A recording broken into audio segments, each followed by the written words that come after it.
मात बहन सबकी एक जैसी, ना अपनी नीत डिगाना हो। मात बहन सबकी एक जैसी, ना अपनी नीत डिगाना हो। ना लेना ना देना किसी को, दहेज का नाम मिटाना हो। दहेज का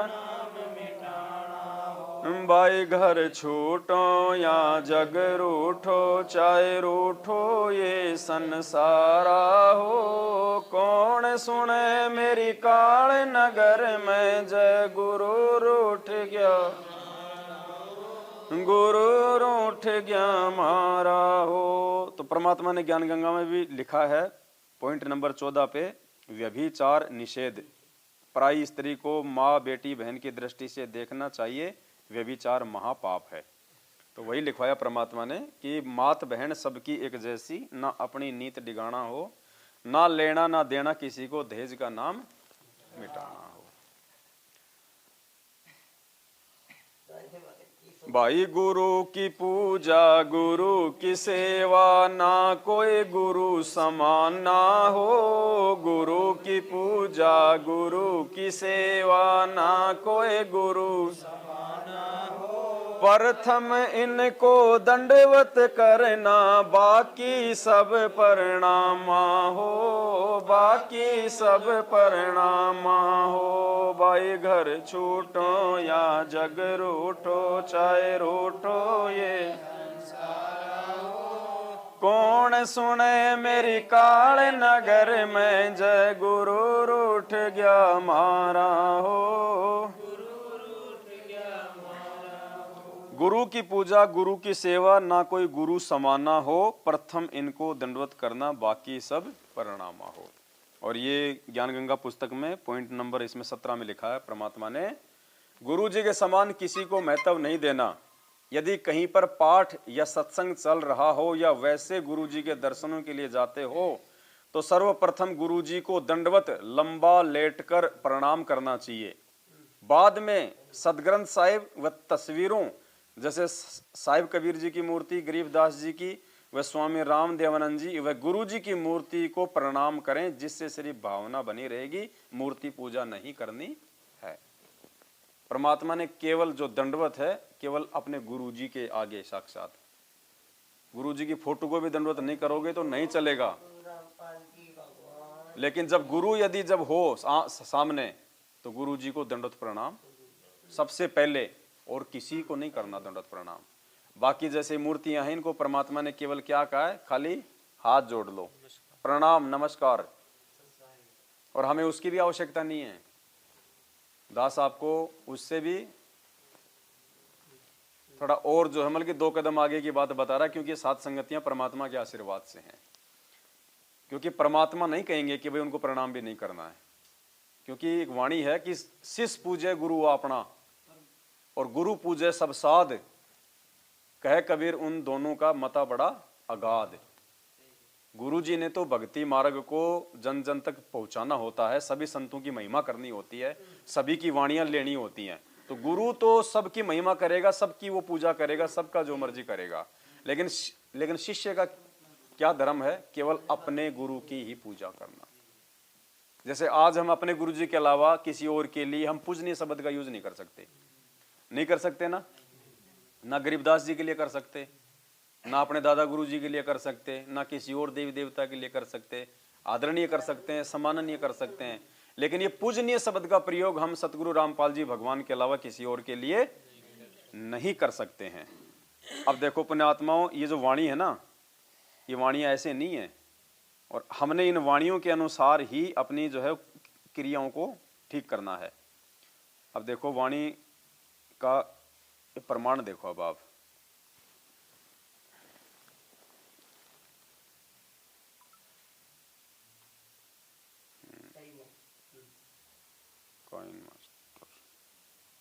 ये देखो वाणी सुनना आप।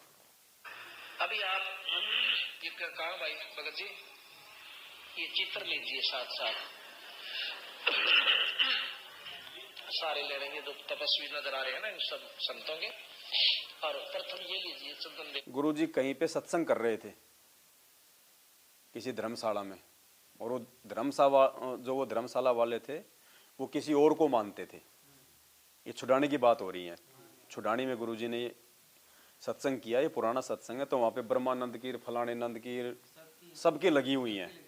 तो गुरुजी उनका नाम लेके उनको पूजनीय कह रहे हैं। ध्यान से सुनना। अभी आप ये कहा भाई भगत जी, ये चित्र लीजिए साथ साथ, सारे ले रहे हैं जो तपस्वी नजर आ रहे हैं ना इन सब संतों के। और प्रथम ये लीजिए चंदन देव जी का, ये पढ़ने में भी आ जाए। चंदन देव जी। अब महाराज कहते हैं, गरीब सतगुर पुरुष कबीर की ही कोई न चल है गैलो, बिना पग पंथ दायरत है फिर गगन मंडल में सहल। ये सामने आप चित्र देख रहे हो, पूजनीय आदरणीय अवधूत श्री चंदन देव जी, जो कि परम संत पूर्ण पुरुष सतकबीर अवतार। सारी उपमा दे दी ना उनको। अब चंदन सिंह का तो हमने नाम ही आज सुना है, डाकू चंदन सिंह जरूर सुना था, लेकिन परमात्मा ने तो उनको पूजनीय, आदरणीय, सम्माननीय, सतपुरुष के अवतार सब कुछ बता दिया। तो ये बोल सकते हैं क्योंकि ये स्वयं ये परमात्मा है, इनके ऊपर कोई कर्म लागू नहीं होता, इनका कोई गुरु नहीं है, खुद ये जगत गुरु है। लेकिन हमें समझाने के लिए और इस वाणी को ये सत्य साबित करने के लिए कि भाई शिष्य पूजे गुरु अपना और गुरु पूजे सब साध, कहे कबीर इन दोनों का मता बड़ा। कहते हैं इन दोनों में रात दिन का अंतर है, गुरु की भक्ति में और चेले की भक्ति में।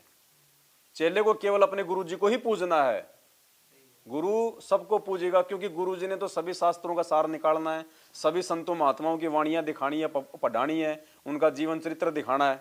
तो गुरु जी तो चाहे जो मर्जी बोले किसी को, तो लेकिन हमारा क्या धर्म है?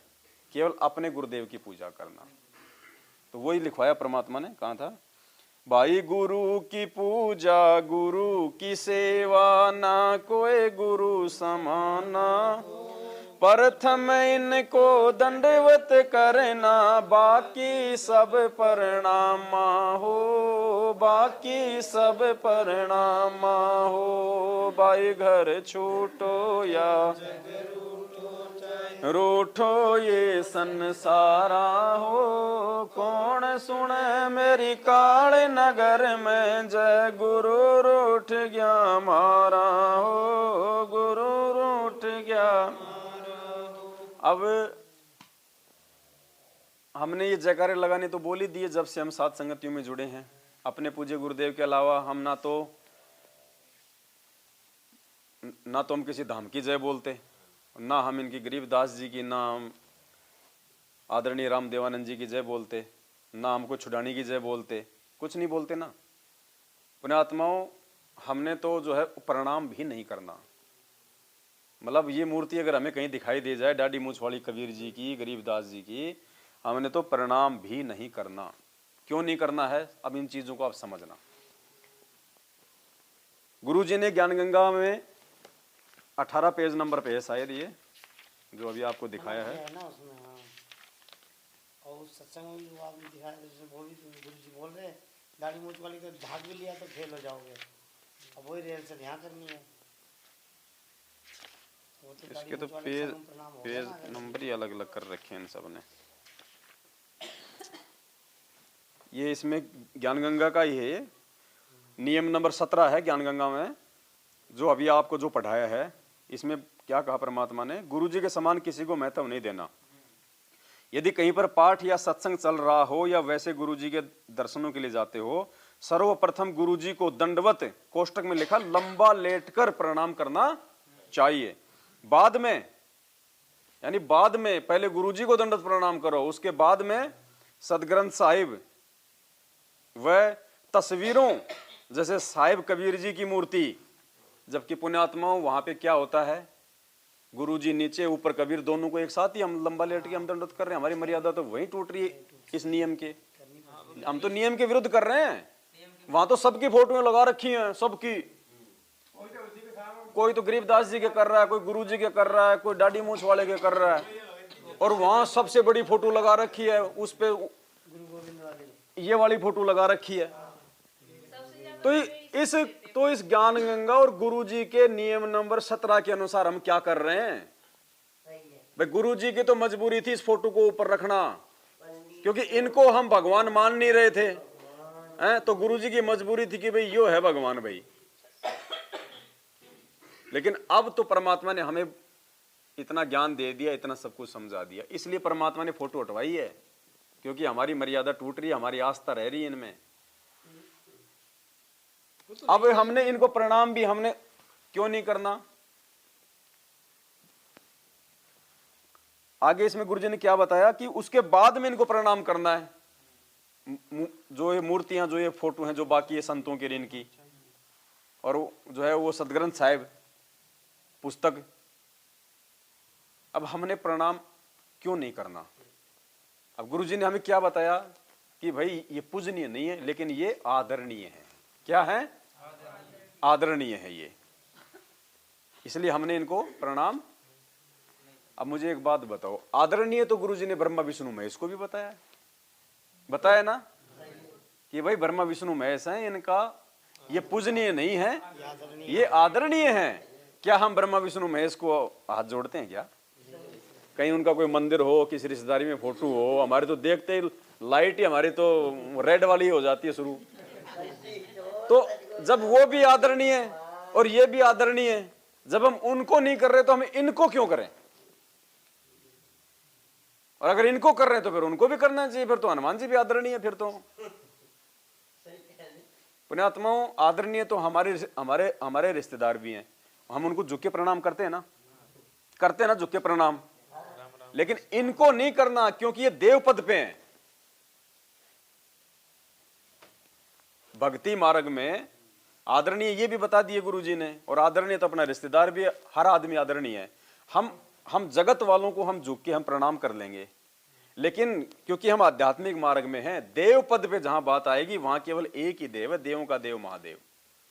वहां पे हमने जब ब्रह्मा विष्णु महेश को आदरणीय होते हुए हम उनको कोई प्रणाम नहीं कर रहे, तो उनको भी परमात्मा ने आदरणीय बताया, उनको पूजनीय नहीं बताया। गरीबदास जी को, दादा गुरु जी को और कबीर साहब की मूर्ति को हम उनको भी प्रणाम नहीं करेंगे। क्योंकि क्यों नहीं करेंगे?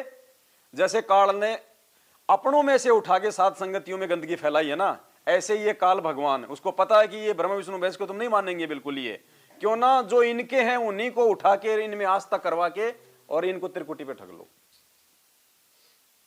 तो वो इन्हीं को खड़ा कर देगा। काल इन्हीं का रूप बना के आ जाएगा, गरीबदास जी का रूप बना लेगा, दाढ़ी मूछ वाले का रूप बना लेगा। कितनी वीडियो बनाया, कितने लोगों ने इंटरव्यू दिए, उनको ठगाया है दाढ़ी मूछ वाले का रूप बना के, उसने मांग रखा रूप।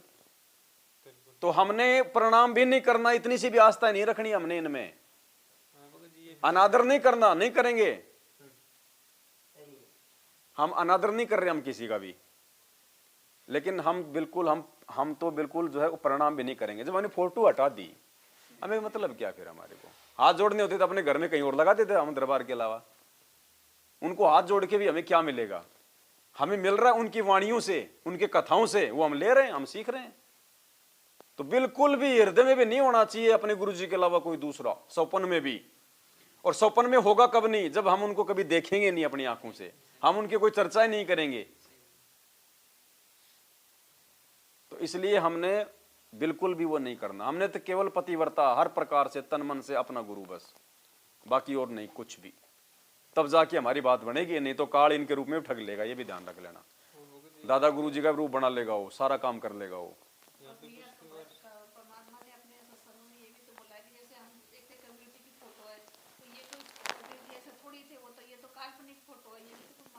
काल्पनिक तो परमात्मा ने बताई दी, काल्पनिक बता दी। और उस सत्संग में तो मालिक ने साफ साफ कहा, देखो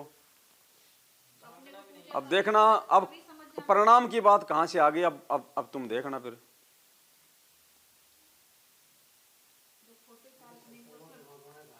अब देखो,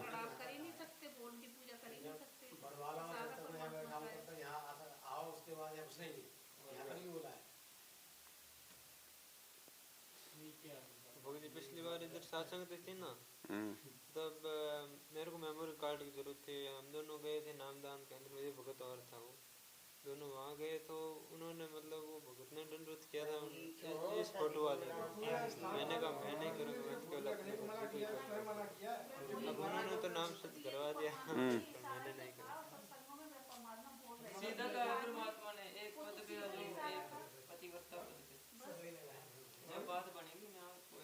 पर यार वो वीडियो कहाँ, इसमें आ ही नहीं रहे सारे।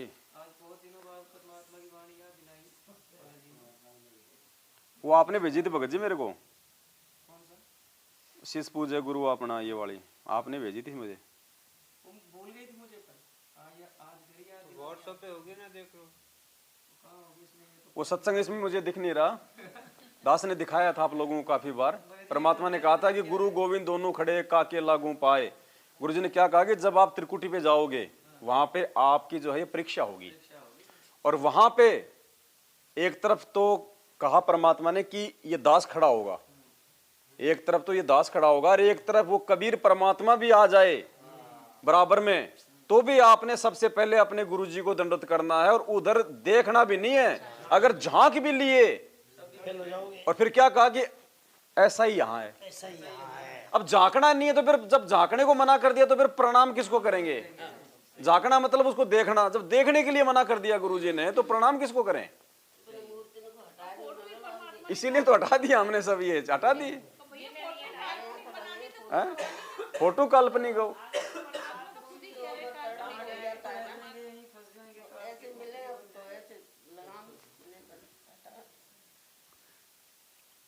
तो हमने तो बस अपने हृदय में, अपने तन मन में, अपने मन मंदिर में अपने गुरुदेव भगवान को बसाना है, बाकी कुछ नहीं।